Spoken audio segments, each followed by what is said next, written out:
Sun Politique, les élus de la région ont la parole. Agathe Petit. Bonjour à toutes et à tous. L'invité de Sun Politique ce matin est une figure bien connue dans le paysage politique local. Il s'agit du sénateur-maire de Saint-Sébastien-sur-Loire. Bonjour Joël Guerriau. Bonjour Agathe. Saint-Sébastien-sur-Loire, un peu plus de 26 000 habitants au sud de Nantes. Vous avez 57 ans et c'est votre 4e mandat à Saint-Sébastien.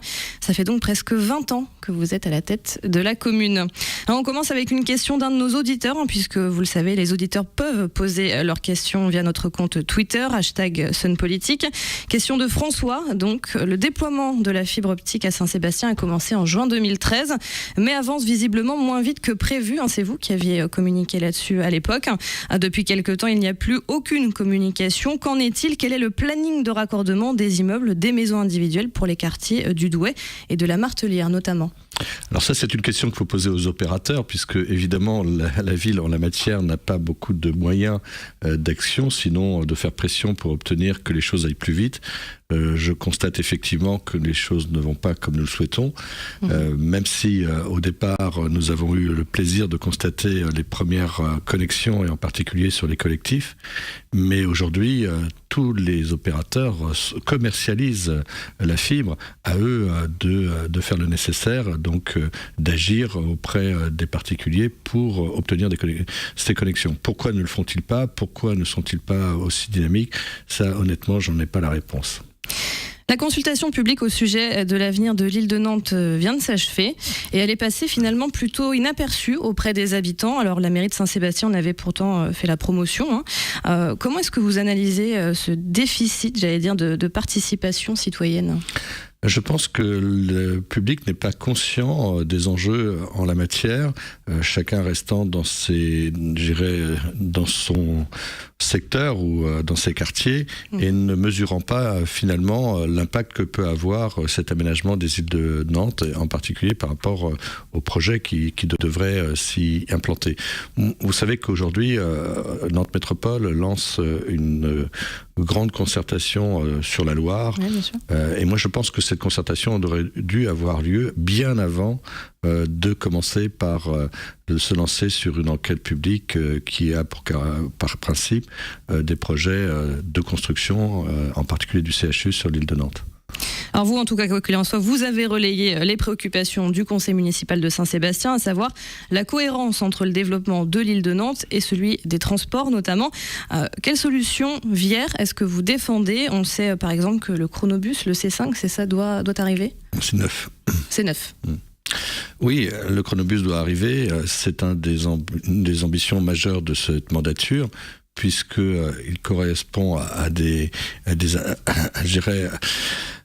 demandes extrêmement précises. Si on veut créer de la fluidité, il faut aussi permettre à tous ceux qui empruntent les transports en commun de se glisser dans la circulation dans les meilleures conditions possibles, avec davantage de fréquentation, mais qui viendront de la capacité à être beaucoup plus présent avec une fréquence d'arrêt plus importante, avec une capacité de prendre le chronobus sur des laps de temps extrêmement courts, donc un rythme de fonctionnement qui sera, à mon avis, extrêmement important pour créer de l'attractivité des transports en commun. Pour vraiment rapprocher Nantes et son agglomération. Absolument.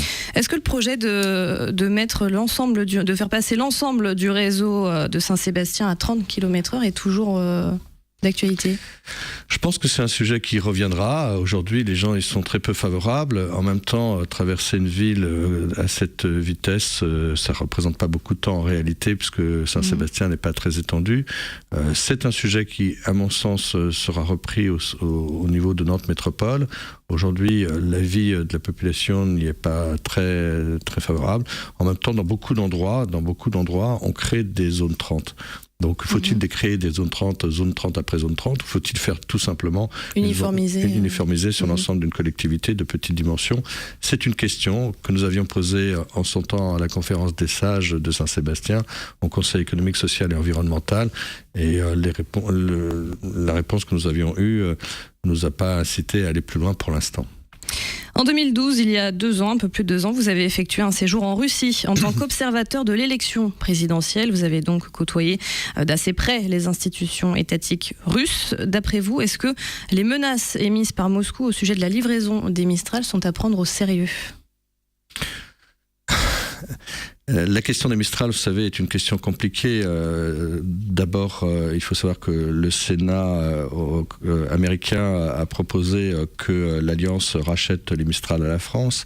Il y a beaucoup de pression aussi de côté américain pour que cette livraison ne se fasse pas. Donc je pense que là, on est sur un sujet d'une très forte sensibilité. Je ne pense pas que la non-livraison des Mistral changera grand-chose à l'armée russe qui a d'autres capacités. Par contre, les enjeux pour nous en Loire-Atlantique sont évidemment tout à fait particuliers dans la mesure où cela risque de remettre en question la capacité de la France à tenir ses contrats dans toute situation. Donc vous êtes plutôt pour la livraison des Mistral ? C'est un sujet complexe parce que je pense qu'il est à traiter au plus haut niveau de l'État dans la mesure où les enjeux sont aussi diplomatiques et pas seulement encore une fois vis-à-vis des Russes, mais aussi vis-à-vis du reste du monde occidental en particulier, sachant aussi que l'action russe doit être condamnée. Vous savez, un pays qui annexe 2 régions en Ukraine, un pays, il en a fallu beaucoup moins pour déclencher la guerre 14 après l'assassinat d'un archiduc. Aujourd'hui, la Russie, c'est aussi, n'oublions pas, un avion qui est tombé au-dessus de l'Ukraine, avec des civils. Donc il est difficile de rester en dehors de ces questions-là et de ne pas réagir au niveau de la communauté internationale, car des traités internationaux ont été violés par la Russie, ce qui, à mon sens, nécessite aussi une réaction du reste du monde. C'est pourquoi les Mistral se retrouvent finalement au cœur d'une situation qui est extrêmement complexe. Et porter un jugement trop rapide me paraît être excessif. Et qu'est-ce qui prime alors selon vous, la diplomatie ou l'économie ? En gros, pour ou contre la livraison ? Les deux sont liés. On peut pas soustraire l'un de l'autre. Aujourd'hui, on est de plus en plus dans une diplomatie économique. La France considère aujourd'hui que la diplomatie doit être avant tout économique. On le voit bien dans bien des situations.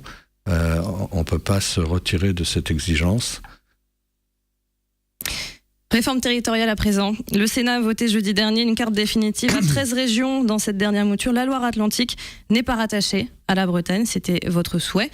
Vous avez donc voté contre cette carte ?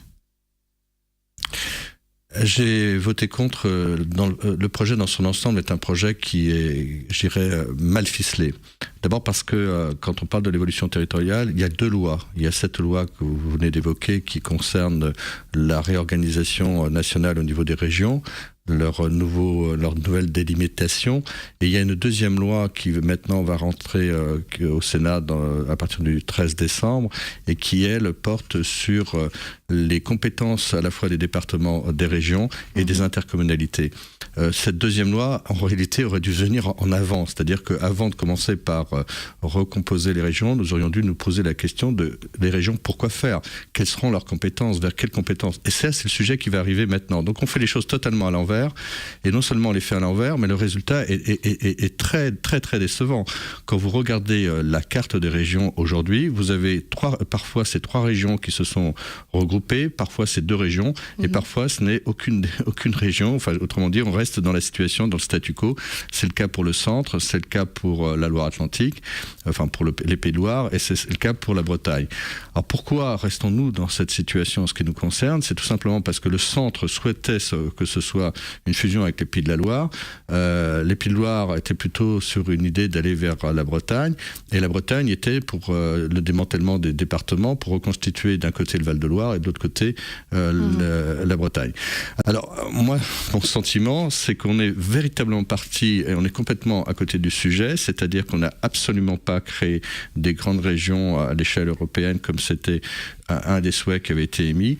On n'a pas constitué des pôles économiques qui aient du sens. On a vraiment créé quelque chose de totalement dissymétrique sur l'ensemble du territoire national. Et le résultat est à mon sens, totalement à côté de ce qui aurait pu être une belle ambition pour la France. Il aurait fallu parler décentralisation avant redécoupage, en tout cas. En tout cas, il aurait fallu au moins se poser la question: quelles compétences pour les départements, quelles compétences pour les régions, quelles compétences pour les intercommunalités, comment reconstruire ensuite quelque chose de cohérent sur le national. Or, ces questions des compétences vont venir donc sur un débat de discussion générale à partir du 13 décembre, puis reviendront à partir de mi-janvier au Sénat, dans le cadre des débats pour une nouvelle loi qu'on appelle la loi NOTRe. La loi NOTRe, ça veut dire Nouvelle Organisation Territoriale de la République. Et c'est ce sujet-là qui va arriver maintenant l'année prochaine, alors qu'on aura déjà décidé de ces compositions régionales, avec des élections qui auront lieu en mars 2015 pour les futurs conseillers départementaux, en décembre 2015 pour les régions. Autrement dit, on va faire 2 élections l'année prochaine. Les personnes vont commencer déjà à définir leur souhait d'être candidats, alors même qu'ils ne savent pas quel sera l'avenir des départements, quelle sera leur compétence, puisque ce sont des sujets qui viendront au mois de janvier. Donc, au Sénat, après il faudra revenir à l'Assemblée nationale, etc. Donc vous voyez, on est dans un désordre national et dans une incohérence incroyable, mais je crois que le gouvernement en la matière aujourd'hui a démontré toutes ses capacités à faire souvent un peu de n'importe quoi. Vous avez déclaré sur LCP lors des dernières sénatoriales, alors que la droite venait de reprendre majoritairement le Sénat, je vous cite, c'est une majorité du centre et de la droite. Alors ma question est la suivante, est-ce que l'UDI, dont vous faites partie, est l'antichambre de l'UMP ? On se demande en fait finalement, je vous le dis, si c'est pas juste l'étiquette qui a changé. Vous-même, vous êtes un ancien du RPR, pas de l'UMP, mais vous avez soutenu cette année certaines candidatures UMP dans l'agglomération. Excusez-moi de vous arrêter, mais oui. Non, là je peux pas vous laisser dire des choses comme vous venez de le dire. En particulier, je n'ai jamais appartenu au RPR. Jamais. Vous avez été proche du RPR, UDF, RPR. En tout cas, c'est ce que j'ai trouvé sur vous concernant dans mes recherches. Enfin, vous pouvez écrire n'importe quoi, ça c'est pas mon problème, mais je n'ai jamais appartenu à cette famille politique. J'ai toujours été un centriste et vous trouverez jamais à aucun moment donné, en ce qui me concerne, une appartenance autre qu'au parti du centre. En tout cas, concernant le soutien à certaines candidatures UMP dans l'agglomération nantaise lors des dernières municipales, ça c'est réel.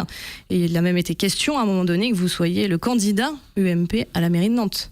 Non, attendez, le candidat du centre et de la droite. Je n'ai jamais appartenu à un parti de droite. Donc ne dites pas cela. Je trouve que c'est déloyal et déplaisant d'entendre une formulation qui ne correspond pas à une réalité. J'ai toujours appartenu à des partis du centre quand j'étais adhérent. Je l'ai été au Parti radical. Ensuite, j'ai été assez longtemps sans appartenir à un parti. Et maintenant, je suis effectivement un des fondateurs de l'UDI.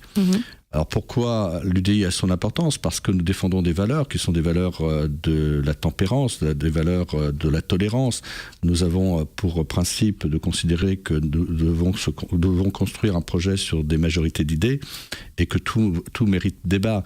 Nous ne sommes pas des idéologues, nous ne nous attachons pas à des dogmes.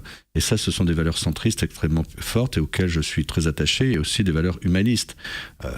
Ça a aussi du sens. Et c'est notre présence dans cette famille politique au sein du Sénat qui doit compter.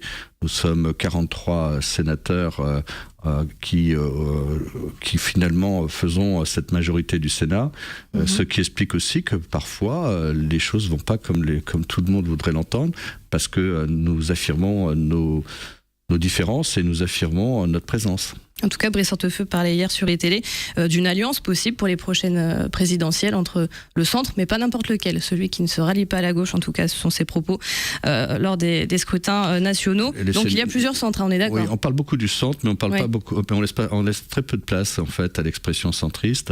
Très souvent dans les débats, je le constate aussi bien sur les chaînes de télévision que de radio, que les centristes sont souvent pas la place qu'ils devraient occuper parce que on a tendance à aller vers d'autres partis. Vous avez parlé du RPR hier, de l'UMP aujourd'hui, qui parle beaucoup pour nous, mais il serait quand même préférable que vous nous donniez davantage la parole. C'est ce que je fais ce matin.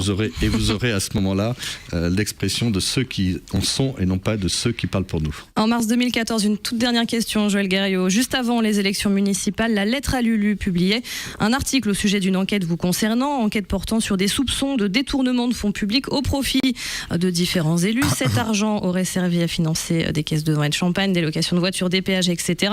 3 semaines avant les municipales, cette affaire avait très vite été rangée dans la case, entre guillemets, des boules puantes. Néanmoins, on n'a pas plus d'infos depuis. Pourtant, on a cherché. Alors, l'enquête de la police judiciaire est-elle toujours en cours ? Vous voyez, si vous n'avez pas plus d'infos, c'est peut-être parce qu'il n'y en a pas d'autres à trouver que ce qui a été inventé, imaginé par... Ou alors qu'on ne veut pas nous les donner. Par ce journal satirique qui, à mon avis, en la matière, a été un petit peu... dans une démarche extrêmement politicienne, puisque nous étions à quelques jours de élections. Ça a été un moment extrêmement douloureux, puisque vous m'accusez là, alors que c'est pas de... Ah non, je vous accuse pas. Non, vous avez parlé du maire. Hein. Vous avez été accusé, monsieur le maire, enfin vous m'avez accusé personnellement. Je ne crois pas l'avoir été en la matière, puisque les choses ont pu être, à l'époque... j'ai été interrogé par la presse, nous y avons répondu, il y a eu des articles sur la question, et donc vous voyez que, bon, on était en pleine période électorale, une association de 2 personnes s'était constituée pour lancer ces propos tout à fait désagréables et qui ne correspondaient à rien en la matière. Quand vous parliez par exemple des bouteilles de champagne, c'est vraiment du grand n'importe quoi. Donc je crois qu'on peut considérer que la chose ne reviendra pas, en tout cas sur les sujets que vous venez d'évoquer. Je n'ai aucune crainte en la matière. Merci beaucoup, Joël Guerriau. Merci d'avoir accepté notre invitation. Cette interview sera disponible sur notre site internet www.leçonunique.com et bien sûr sur nos chaînes YouTube et Dailymotion. À la semaine prochaine.